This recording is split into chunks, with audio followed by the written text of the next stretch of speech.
Selamat pagi, saudara sekalian yang dikasihi Tuhan.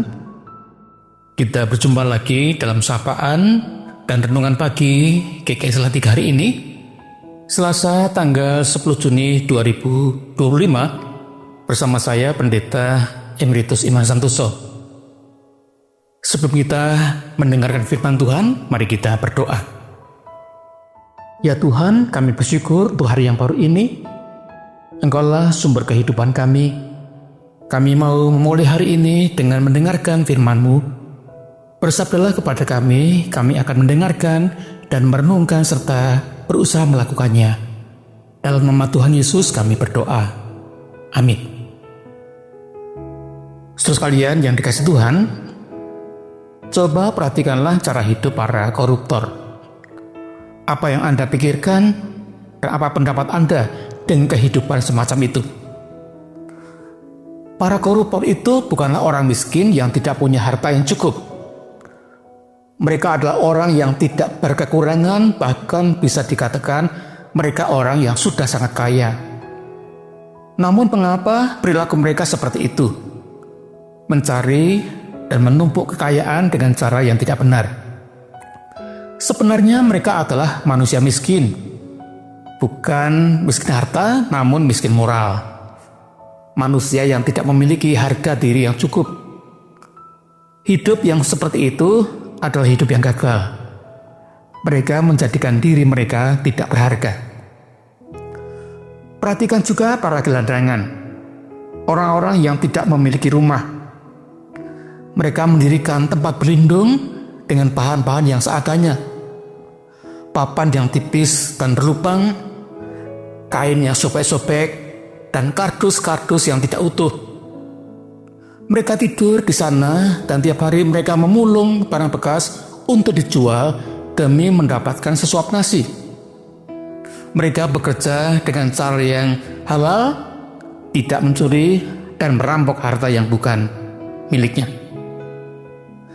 Jika koruptor dan gelandangan mengumpulkan harta mereka dengan cara mereka masing-masing, bagaimana kita harus mengumpulkan harta kita? Firman Tuhan mengajarkan kepada kita, janganlah kamu mengumpulkan harta di bumi. Di bumi ngengat dan karat merusakkannya, dan pencuri membongkar serta mencurinya. Tetapi kumpulkanlah bagimu harta di surga. Di surga ngengat dan karat tidak merusakkannya, dan pencuri tidak membongkar serta mencurinya. Karena di mana hartamu berada, di situ juga hatimu berada. Itu bisa kita baca dalam Injil Matius 6 ayat 19 sampai dengan 21. Tentu bukan maksud Tuhan Yesus bahwa para murid tidak boleh memiliki harta. Bukan itu maksudnya.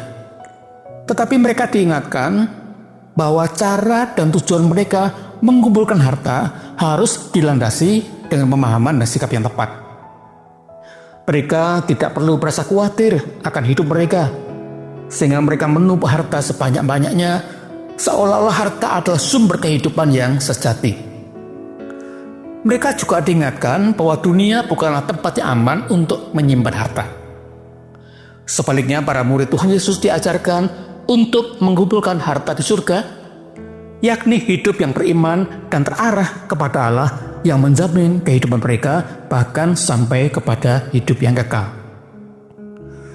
Dengan hidup yang beriman dan terarah kepada Allah, orang tidak akan dikuasai oleh rasa khawatir, dan ia akan bekerja mengumpulkan uang dengan cara-cara yang benar serta menggunakannya untuk kebaikan banyak orang. Di zaman yang serba materialistis ini, tanpa sadar orang menjadi egois dan konsumtif. Hidup diukur dengan keberhasilan mengumpulkan materi sebanyak-banyaknya dengan segala macam cara, dan menghabiskan uang hanya untuk memenuhi keinginan diri sendiri tanpa peduli pada hidup orang lain. Mengumpulkan harta di surga adalah panggilan Allah pada setiap murid Kristus. Mereka diajarkan untuk tidak hidup menurut orang-orang yang tidak mengenal Allah. Ini bukan hal yang mudah, namun ini adalah hal yang benar, yang dikehendaki Allah. Marilah kita terus berusaha untuk melakukan hal ini dalam hidup kita. Kita bekerja tidak dengan rasa khawatir, tidak menghalalkan segala cara, dan kita pergunakan harta milik kita menjadi berkat dan kebaikan bagi banyak orang, dan melaluinya nama Tuhan kita permuliakan. Tuhan memberkati kita. Amin. Mari kita berdoa. Berkati ya Tuhan kehidupan kami sepanjang hari ini, dalam setiap aktivitas yang kami lakukan. Berikan pada kami kesehatan yang cukup, dan biarlah hidup kami boleh menjadi berkat bagi banyak orang. Terpujilah Tuhan. Amin.